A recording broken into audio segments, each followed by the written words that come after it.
research on social media, peer pressure, and the decision-making of teens, I decided to research the question, how does social media and peer pressure affect the decision-making of adolescents? I found that both peer pressure and social media negatively affect the decision-making of adolescents.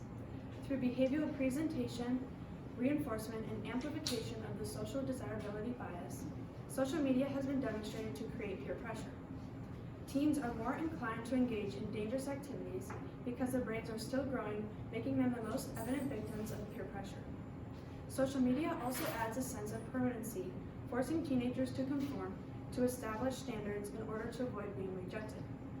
It normalizes dangerous conduct while simultaneously inducing FOMO, fear of missing out, adding to the drive to replicate socially desired behavior. Social media substantially boosts excessive expectations, leading to a decline in adolescent mental health, pushing them to engage in more risky behaviors.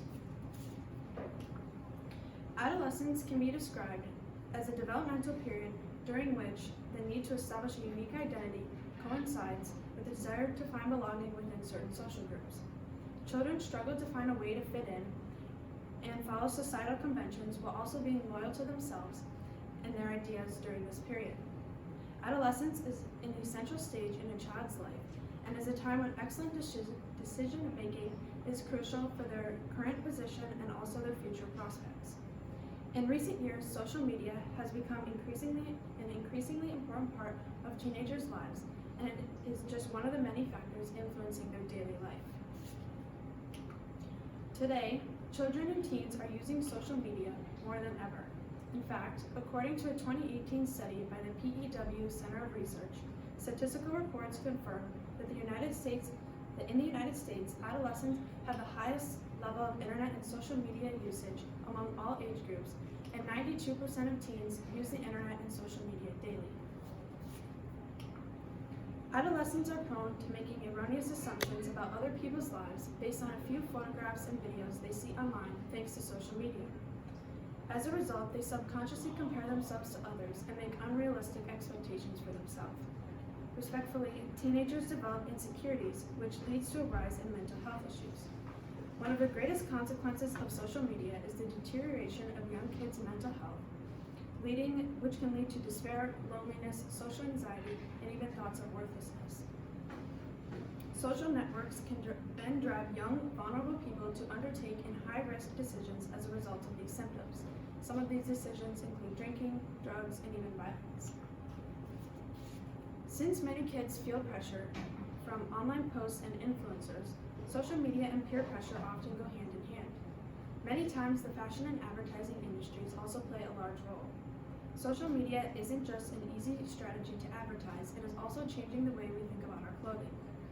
Fashion designers have long preyed on adolescents' fears and vulnerabilities, as well as their instinctive urge to express themselves via their clothing. As teens begin filming their own lives for public consumption, they become more aware of how they and their attire is being observed.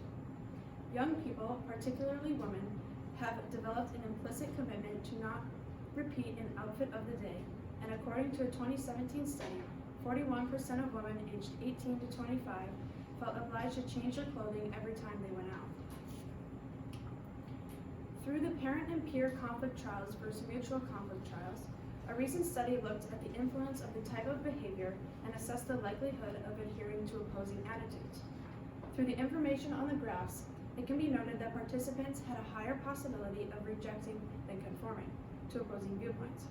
In the parent conflict trials, participants had a 34.8% mean likelihood of conforming or choosing the parent, and a 38.8% mean likelihood of conforming or choosing the peer. When either parents or peers advocate ideas that contradict adolescents' personal attitudes, the results imply that adolescents are more likely to reject than to conform. Through this study, it was discovered that teenagers have the same level of knowledge, values, and processing efficiency as adults when it comes to evaluating dangerous options. Throughout the study, teens were being tested in a lab, and research showed that the decisions that they made were not very risky and dangerous, and that they were more likely to resist than to conform. So why do teenagers appear to be so risk-averse in the lab, yet can make such dangerous decisions in the real world?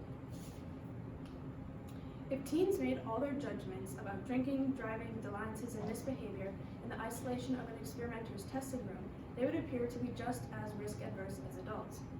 However, therein lies the problem. Teens spend a significant amount of time with other teenagers. Peer impacts are a significant contextual component, leading to teenagers' increased predisposition to make dangerous decisions.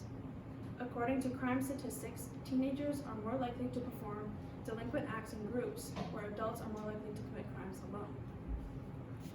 Although research has shown that changes in reward processing mediate the effect of peers on adolescent risk-taking, it can be recognized that the distinction between risk-taking due to arousal of the brain's reward system versus risk-taking due to immaturity of the cognitive control systems is somewhat artificial because these brain systems interact in a dynamic manner. In the context of peers, this study shows that teenagers are particularly vulnerable to the reward-sensitizing effects of social cues, and that this sensitivity may further erode their ability to put on the brakes to impulsive behavior. Social media creates unrealistic expectations for young teens wanting to fit in, causing them to make risky choices to feel more socially accepted, while peer pressure causes teens to make irrational choices just because others are doing it and they don't want to be seen as an outcast, both aiding to the negative decision-making of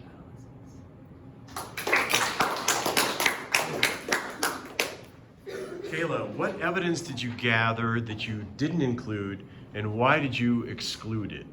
I found some information on a few different studies that were conducted about peer pressure and social media, but I decided not to include them because I felt that the studies that I did use were more specific to my question and answered my question better. Okay, thank you. What additional questions emerged from your research, and why are they important? An additional question that emerged from my research was, what impact do different social media platforms have on decision-making of adolescents? And do different apps have different effects? These questions are important because they would help narrow down my research and then better educate teens on which social media platforms more negatively affect their decision-making. Okay, thank you.